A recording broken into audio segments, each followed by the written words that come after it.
I'm Laura Pelser. I'm the communications coordinator at Fireweed. And what does Fireweed do? Fireweed, the goal of Fireweed Food Co-op is to get local food, more local, sustainably produced food into the food system. And we do that through 3 sort of streams or projects. We have the South Osborne Farmers Market that we've been running since 2016, Fireweed Food Hub that's been around since 2020, and our food security projects that we've been doing sort of throughout since the market started. So the goal with the market was always to be able to start a food hub. And with the market, we formed relationships with local producers and also built up a bit of capital to get the food hub off the ground. And in 2020, we received a grant from Agile to start the food hub. And it started as a pilot project. Food hubs are an economic model that have been around for a long time. There's many throughout Canada and the US. And the goal of the food hub is to provide connections between local producers and end consumers.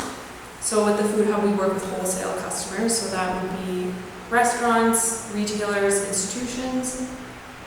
And the goal there is to do sort of all the extra work that farmers have to do to sell their food, but then the food hub does that instead. So that would be aggregation, storage, delivery, and also sales and marketing.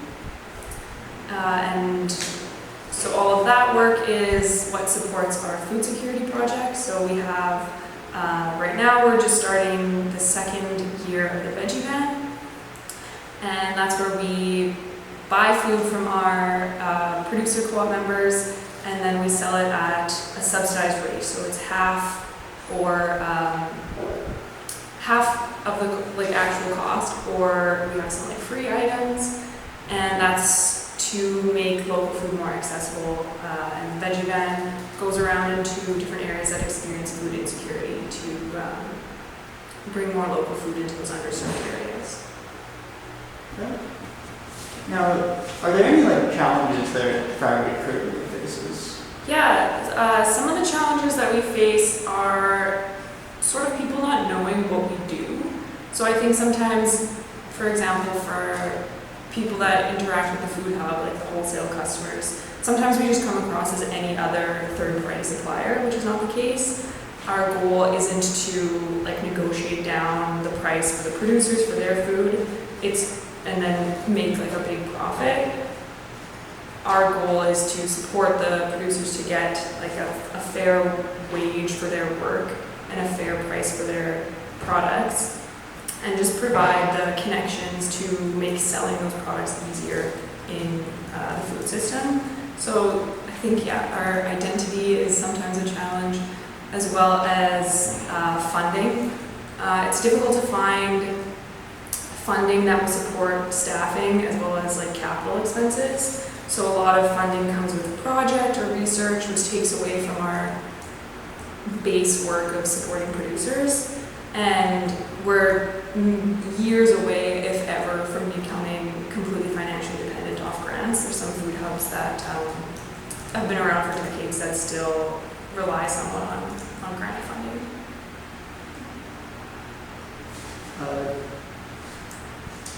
And on funding, the Spirit Community Bottles will be supporting Fireweed. Its proceeds will, how will the proceeds from the bottle be able to help Fireweed?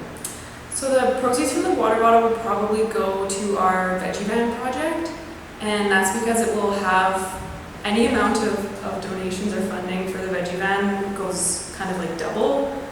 We use that to purchase food from our local producers, and then we subsidize it at half price or less and sell it from our veggie van, our mobile market that goes around in different areas that experience food insecurity that might not otherwise have affordable access to fresh local fruits and veggies.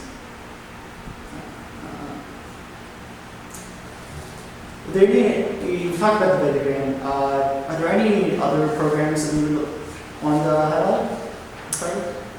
Yeah, we're starting a household sales channel. During the peak of the pandemic, we ran a CSA, which was our cooperatively supported agriculture. And so we put together like boxes of produce throughout the different seasons from our producer members, and we did home delivery. So customers would sign up for like 5 weeks of our CSA, and we would deliver it directly to their home. But as such a small team, that amount of labor was just not sustainable. We kind of capped it at like 20 people. So we're starting a what we're going to call a buying club. So people will be able to go onto our like online store and order whatever they want. We're not putting together like a preset box, but people can just pick whatever works for them and their families. And then we are partnering with Low Life Brewing and Barnhammer, and those will be our like pickup spots. So we'll get everybody's orders together, and then they'll come pick them up from us. So we're doing this partly to help people access local food and also to meet some of our smaller producers where they're at in terms of scale. A lot of sustainable producers are more set up for household sales at this time than wholesale. So ideally, this will help people sort of scale up over time. But this is household sales is a good place for a lot of our producers.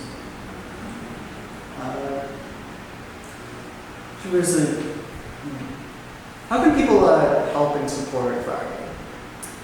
So we are a co-op.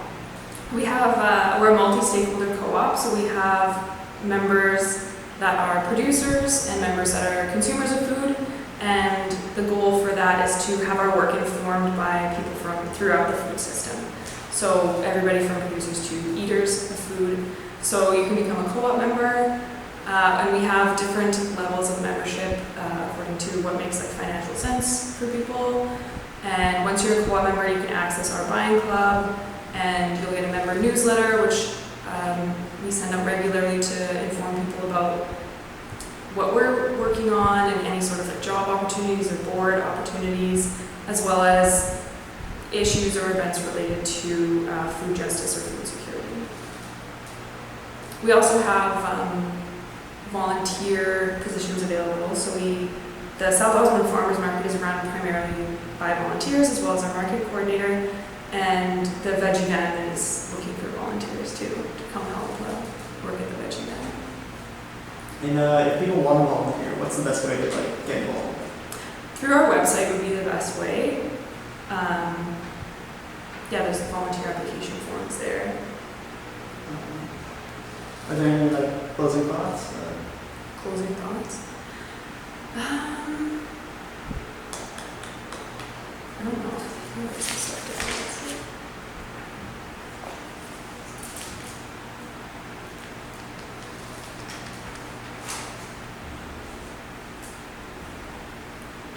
Maybe I'll talk a little bit about the market, because that's where the water bottles will be. Okay, so our market started in 2016 with just 5 vendors in a warehouse parking lot, and we now have 35 to 40 vendors weekly, and we see about 500 people come in per week. And it's been a really important community space, especially when having those gathering spaces during like different phases of the pandemic was really important. We also have a few initiatives to increase the accessibility of the market. So we received a grant.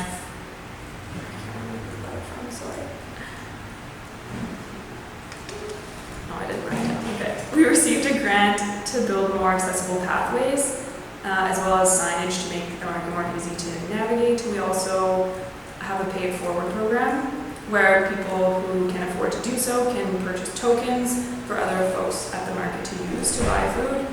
And we're working with Direct Farm Manitoba with their community food currency program. So different community centers will receive funding for their participants to come to the market and purchase local food. We have some sustainability initiatives as well. We're a community compost drop-off site for Compost Winnipeg. And we have a zero plastic bag policy. So with that, we have a take a bag, leave a bag program. So people can bring in reusable bags that they're not using anymore, so other people can take those and continue their use and life cycle.